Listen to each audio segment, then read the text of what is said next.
With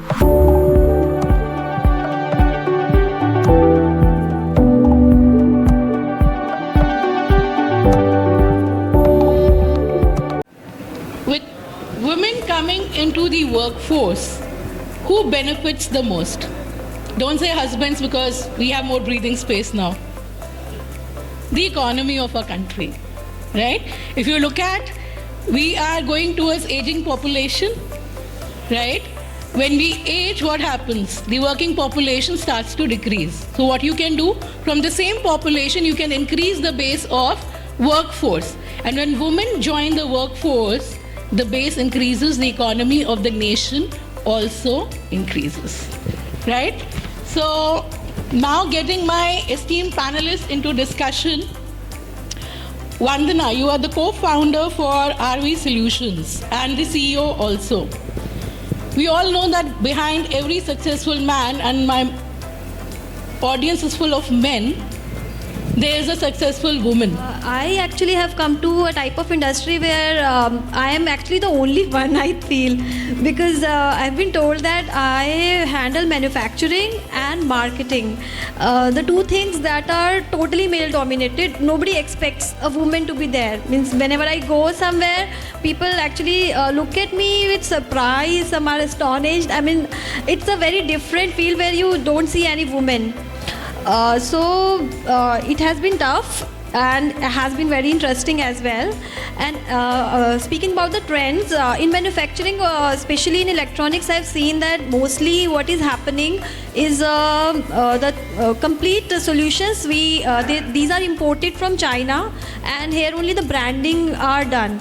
But actually we have our in-house manufacturing and design also here. So I'm very proud to say, because of that in-house thing, we were able to export electronic product to none other than China. As such.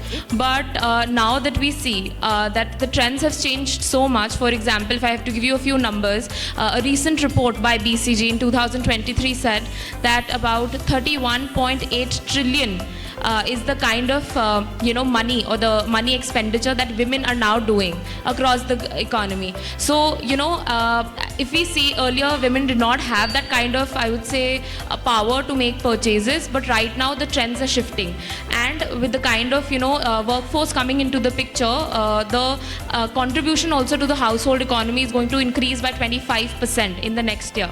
So with those things, keeping those things in mind, I think the first thing when I joined here, I saw that the entire team was very male dominated. So we actually increased and we brought in more females to, one, not only have a better gender ratio, but also to get newer ideas, because if women are making the purchases, it is very important that women need to be behind the doors as well. As you said, it is one of the toughest departments, but as a woman, I think it's inbuilt to sort of multitask and manage different people and manage different parts of life. So like managing HR in the company is not so bad, but like managing staff all over is a task in itself, whether it's house, whether it's your office, whether it's anywhere else. So I mean, like, it sort of takes into the stride. My tougher challenges come when it comes to actually deciding on what needs to be marketed, what needs to be manufactured, how it needs to be sold, and this becomes like a small part of it, which just sort of gets over by the end of the day. Shweta, the journey has been incredible,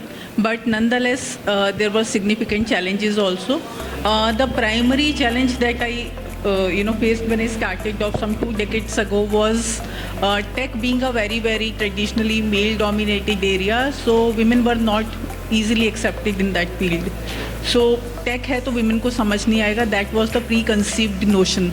So breaking that barrier and combating the challenge was the foremost challenge for me. How I did it was I actually enhanced my credibility by fostering a mindset which is very, very growth oriented, very, very continuous learning oriented. That's how I established my credibility into this field.